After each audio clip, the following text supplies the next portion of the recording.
आज हम फिर निकल चुके हैं अपने फौजियों को कमरों को चेक करने के लिए। मैं और हमारे दोस्त वहां पे जाके देखा तो मंजर कुछ ऐसा था। देखो।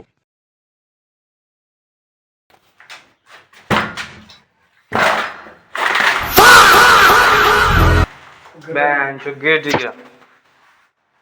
इन क्वार्टरों की कुछ ऐसी हालत थी कि कुछ मत पूछो। इसमें जो भी लग रहा था ना कि जैसे सालों से कोई रह ना रहा हो, क्योंकि आर्मी वाले जो जवान होते हैं वो इसको खाली करके तभी चले गए थे और हमारे पास बाद में परमिशन आई कि इसको खाली करने के लिए बंदों को लेके जाना है हमें। और यहाँ पे हम जब पहुंचे थे तो स्थिति इतनी खराब थी कि सब कुछ ऐसा हो रहा था कि पूरा गल चुका था यार। अब आप देख ही रहे हो, जब मैंने गेट खोला तो कैसी स्थिति थी, क्योंकि अंदर जाके हमने सारा देखा ना तो सारे गेटों को ऐसे दिमक खाई हुई थी कि हम हाथ लगाते वक्त में ही गिर रहे थे। इसलिए हम जो भी काम कर रहे थे आराम से, क्योंकि चेक करने के लिए हमको जब भेजा गया था ना तो कम से कम इसमें दिमक कितनी लगी हुई थी कि हम साहब को बता भी नहीं सकते थे। सच में यार, सारी चीज़ों को दिमक इतनी बुरी तरीके से खाई हुई थी कि हम कुछ भी खोल रहे हैं सब गला हुआ निकल रहा है। और पता नहीं साहब को पता पड़ गई तो कैसे परेशान बहुत होंगे वो लोग। यार गेटों की तो हालत बहुत ख़राब है अब, क्योंकि ये क्वार्टर पूरा गल चुका है। अब इसमें हमारा तो कोई काम नहीं है क्योंकि सारा ठेकेदारों का काम है। एक्चुअली ये पूरा बोर्ड है ना पूरा गल चुका है। लवारियाँ की तो स्थिति बहुत ज़्यादा ख़राब है। और ये तब भी लोहे की हैं पर भी इसमें भी जंग लगी हुई है कहीं कहीं जगह। हमने जब देखा इसको, हालत तो ख़राब है, हमको सब कुछ दिख रहा है, क्योंकि ये गोदरेज भी है, इसमें भी जंग लगी हुई थी। पर अब क्या करें, इसमें मेडिसिन रखी हुई थी, पता नहीं कब की है, तो ये तो बेकार है। इनको हम यहीं छोड़ के हिसाब से हमने फ़ोन भी किया था थोड़ी देर पहले। और फिर हमने अंदर जाके देखा तो यार इसकी स्थिति बाथरूम की पूरी ख़राब हुई थी, क्योंकि इसमें अभी गीज़र वीज़र तो लगा हुआ तो सारा सामान तो है, पर स्थिति बहुत ख़राब हो चुकी है इस कमरे की, क्योंकि अब ये पूरा रिपेयर सेंटर में जाएगा। रिपेयर सेंटर एक ऐसी चीज़ होती है कि हमारे थ्रू छोटा मोटा आइटम होता है वो अलग होता है, और पूरा अब जो ख़राब हो चुका है वो ठेकेदार करेगा। ये भी गेट ऐसे ही गल चुका था, क्यों अंदर जाके देखा ना हमने तो यहाँ तक कि चारपाई जो थी उनमें भी एक तरीके से घुन लगा हुआ था और पूरी स्थिति ख़राब थी यार।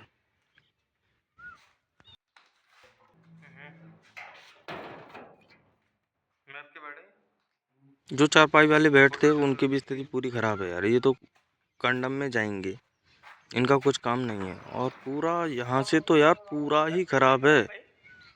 अब समझ में नहीं आया तो पूरा देखो, पूरी बाथरूम की लंका लगी हुई है यार। पता नहीं, इसमें ऐसा लग रहा है कि तोड़ फोड़ की गई हो, और ऐसा कुछ नहीं है। ये क्वार्टर खाली करके गए थे ना तो काफ़ी सालों से ये ऐसा ही रखा है, तो सब चीज़ ऐसे ही बेकार होगी रखी रखी। यहाँ पे कुछ सामान मिला भी पर वो ठीक था ये, क्योंकि वैसी जगह में है। ये किसी बच्चे की वॉच रह गई, तो हमने देखा तो ये लाइट जल रही थी इसमें, तो हमने वापस देखा तो हाँ सच में ही लाइट जल रही थी, किसी बच्चे की रह चुकी थी यहाँ पे। और इतने सालों से बताओ इतना सामान कुछ खराब हो गया पर वॉच अभी तक ठीक है, क्योंकि बैटरी वाली है, बैटरी भी बिक नहीं हुई थी। और चाचा भी देख गए थे कि स्थिति कुछ ज़्यादा ही खराब है। इस बाथरूम की तब भी ठीक थी यार, देखा हमने तो बाथरूम की स्थिति इसकी ठीक थी, क्योंकि हम वो उस वाले कमरे से दूसरे वाले कमरे में आए ना तो इसमें छाया कम, धूप ज़्यादा आती थी इसमें, तो इसलिए अच्छा था। यहाँ पे सामान बहुत सा रखा हुआ था, सरफ वगैरह थी वो भी छोड़ के जा चुके थे, तो सारा जम चुका था, वो काम खराब हो चुके थे वो चीज़ें। यहाँ पे अलमारी इस वाले कमरे में भी अच्छी थी अलमारी, इनमें इतना जंग बंग नहीं थी, ये ठीक थी, इनको ले जा भी जा सकता था। और खैर इन चीज़ों का तो बेड वगैरह ये जो रखे हैं ये तो सब खराब हो चुके हैं यार। इसमें कुछ सामान तो मिला था पर हम कुछ कर नहीं सकते, क्योंकि हम इनमें ऐसे हाथ लगा नहीं सकते। कोई चीज़ मिल भी जाती है तो हमें वो करनी पड़ती है, क्योंकि ये सब कुछ एयरफोर्स वालों का होता है। उनको बताया जाता है कोई भी चीज़ उनकी पर्सनल है वो हमें वापस करनी पड़ती है, क्योंकि इंसान पर गलतियाँ हो जाती है, कभी कभी छोड़ के चला जाता है। और खासकर इस कमरे की तो स्थिति बहुत बढ़िया थी यार, उस कमरे से अच्छी थी इसमें। इसमें अलमारियाँ भी सही थी, ऐसा कुछ नहीं, बस ये कि दीवारों पे थोड़ी दरार आ चुकी थी और गलन के हमारे जो पुट्टी थी वो भी छूट गई थी।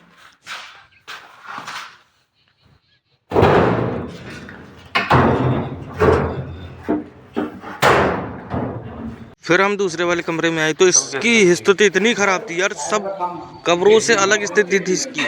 इसमें कहीं ऊपर से टंकी चुचाई हुई थी और इसमें पूरा पानी की जगह से दीवार सब कुछ खराब हो चुका था। यहाँ पे नीचे जितना भी सामान था साला कर चुका था यार। थोड़ा बहुत इतनी स्थिति सही नहीं थी कि उन कमरों से ज़्यादा स्थिति इसकी खराब थी। यहाँ से इसकी गेट से लेके पास तक के जो गुब्बारे थे ना, वो टेल लगे हुए थे, वो भी छूट चुके थे यार। इसमें बहुत सारी स्थिति खराब थी। अब फिर हमने सोचा यार हमारा तो अब कुछ नहीं है, अब बंदों को बुलाएंगे, इन सामान को ले जाएंगे। मैंने बंदों को फ़ोन किया, बंदे भी आए और उन्होंने अपना अपना काम स्टार्ट कर दिया। सामान को ले आने चाचा भी थे ड्राइवर, बंदों को बुला के ये सारा सामान निकालना तो हमें पड़ेगा क्योंकि इसकी स्थिति कुछ ज़्यादा ही ख़राब हो गई थी। और हमारी गाड़ी भी बाहर रखी हुई है, तो ये सामान सारा उसी गाड़ी में जाएगा क्योंकि वैसे तो जा नहीं सकता, तो कैंट्रा मंगाई थी, कैंट्रे में ये सामान जाएगा पूरा। ये कमरा हमने चेक भी किया था बाद में जाने के बाद कि यार कमरे में पता नहीं क्या है, और ये खुल तो रहा नहीं था, तो इसको ऐसे ही छोड़ रखा है हमने, आके बाद में देखेंगे। फिर हम बाहर निकले तो हमारी ये गाड़ी मिली। हमको ड्राइवर साहब से बोला कि सामान लोड हो जाए तो हमारे ऑफिस के ग्राउंड पे उतार देना, वहाँ पे फिर बंदों को बाद में धरवा देंगे। कौन से पैप है?